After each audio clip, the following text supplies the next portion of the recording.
weapons storage facilities in southern Syria. U.S. Central Command said the operations carried out from November 24th to November 27th destroyed 15 sites across Rif Damashq province. These strikes and accompanying ground detonations eliminated over 130 mortars and rockets, multiple assault rifles, as well as machine guns, anti-tank mines, and materials used to make improvised explosive devices. CENTCOM Commander Admiral Brad Cooper has said that the operation helps ensure that gains made against ISIS in the region remain lasting. The group, which once ruled large areas of Syria and Iraq, has been largely crushed by US-led coalition but managed to regroup in recent years. US President Donald Trump vowed to do everything he could to make Syria successful after November 10 talks with Syrian President Ahmad al-Shara.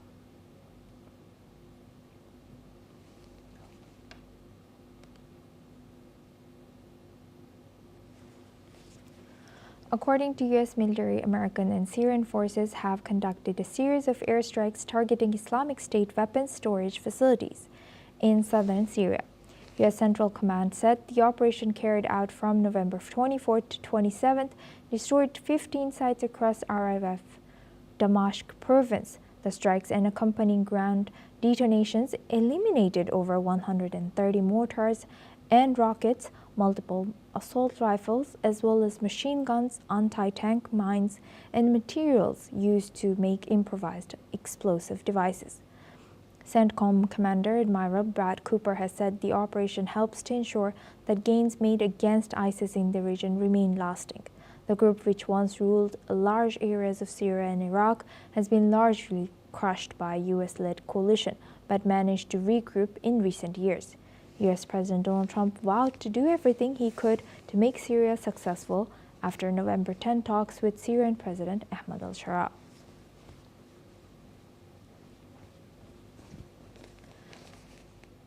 Now moving on to our next news. The Kurdistan Workers' Party has said that it will pause further steps in its peace process with Turkey until progress is made on two key issues. Senior PKK commanders said that they want movement on the release of the group's founder, Abdullah Öcalan, who has led the dialogue from his prison cell since 1999, and on constitutional recognition for Kurdish people in Turkey. The PKK says that it has already carried out several commitments to support the process, renouncing armed struggle, pulling fighters back to northern Iraq, and taking symbolic steps such as destroying weapons. Turkey, meanwhile, has set up a cross-party commission to outline a legal framework for the group's political participation. PKK leaders say they view that as a positive step, and they are now waiting to see how the process develops from here.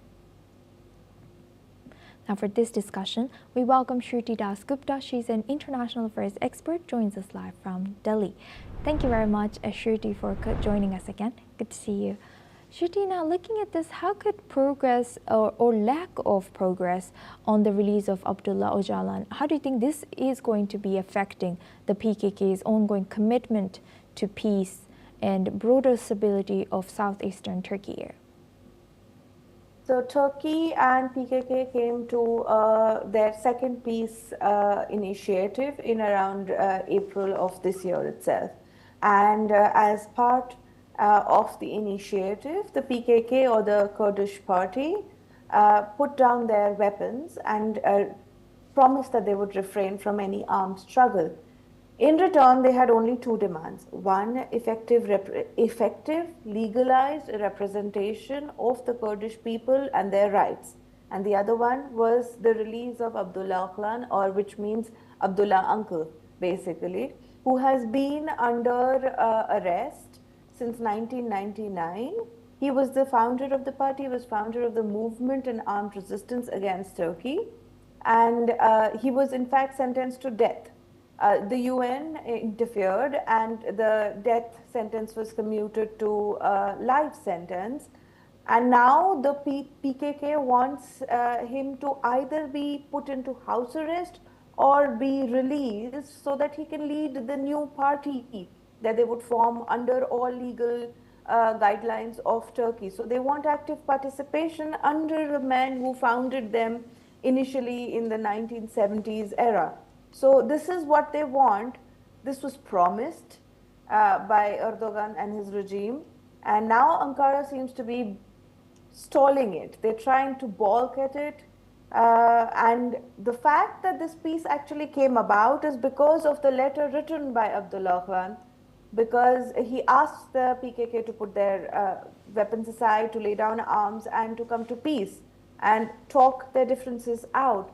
Now, if the man is instrumental in ensuring that Turkey and the Turkish and the Kurdish factions of Turkey find stability and peace, I think Erdogan should actually think about it and offer this at least a house arrest or something. Otherwise, there would be Kurdish people are a nomadic tribe per se. If we go a little back, and they're not just restricted in Turkey, they're in Syria, they're in other parts of the Arab world, and they've been wanting a separate nation. Now, if they put aside their demand for a separate nation just so that they can have legalized representation in Turkey, Turkey should look at it. People should acknowledge their presence as part of the entire ethnic diversity of the nation. And if that doesn't happen, this struggle may restart. It will sow a trust deficit with the Erdogan regime. And the second piece, just like the first one, would find itself stuck in high waters. How do you think, how could this cross-party commissions work on enabling political participation for the PKK? How do you think this will be shaping future Turkish-Kurdish relations?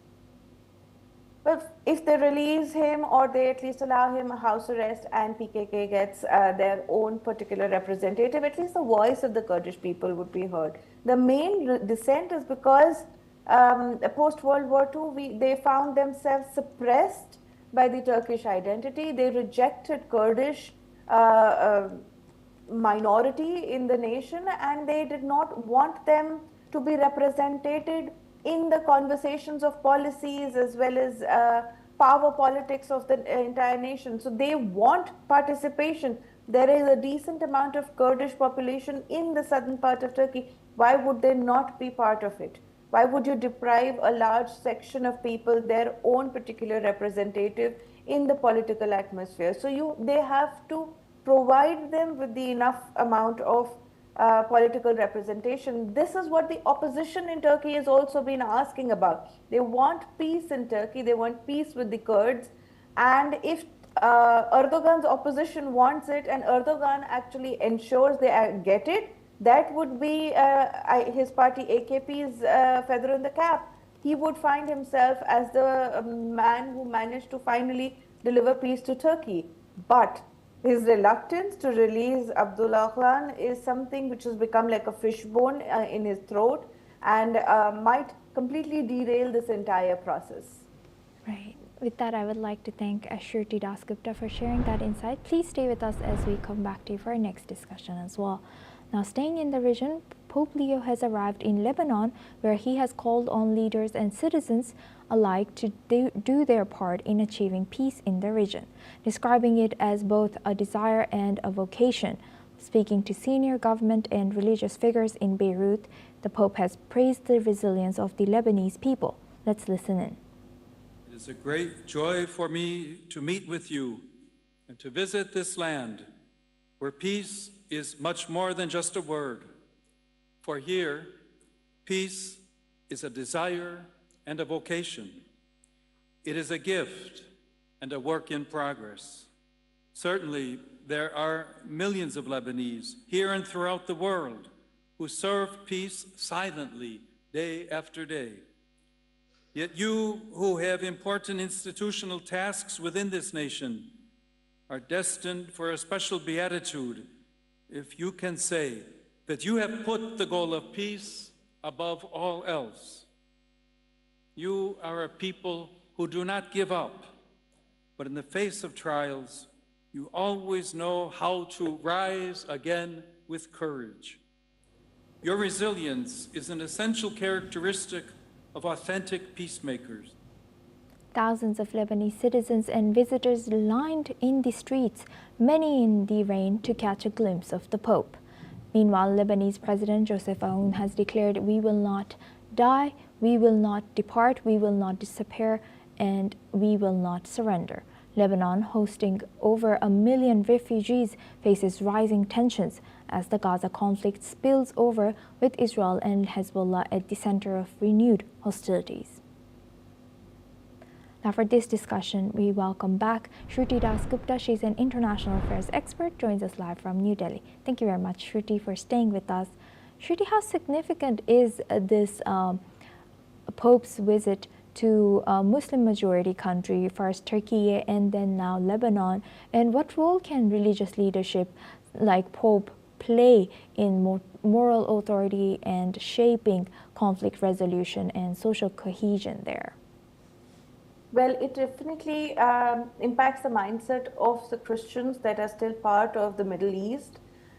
It shows that they haven't been abandoned and they are still part of the Pope's generic coexistence conversation around the world, that Muslims and Christians can coexist together. And so his visit in Turkey and more so in Lebanon, there were so many other nations he could go to. He went to Lebanon, which is currently in a quasi-war situation with Israel. So while he used that platform to ask for Palestine and peace, he also showed that he does not forget that the southern part of Lebanon is has majority Christian areas. A third of Lebanon is Christian. And by addressing the nation and by asking for Palestine and peace both in the same conversation, he has reminded Israel that while Israel is a dear friend to the Christian nation, as well as Israelis and Jews are part of the conversation with Christians, they are bound to have a common platform where Christians need to be protected, because the major impact of any action that Israel takes in Lebanon ensures that the Christians living there in that conflict zone suffer. They are not direct targets. At one point of time, Israel even armed the Christian militia against Hezbollah. That has, of course, that particular part is, of course, history. There is no longer Christian suppression at that level, but there is political risks happening. There are other risks happening. And by presenting himself as an ambassador of peace in Lebanon, he is asking Israel to put Christians in that region first, peace second, and Palestine as the foremost agenda of his global peace initiative. So he is making a statement for all the people there, for Israelis as well as Palestinians as well as Christians in the Middle East. And hopefully there are enough ears listening and watching his actions so that there can actually be continued peace in that region. Right. With that, I would like to thank Shruti Dasgupta for always joining us and sharing that insight as an international affairs expert.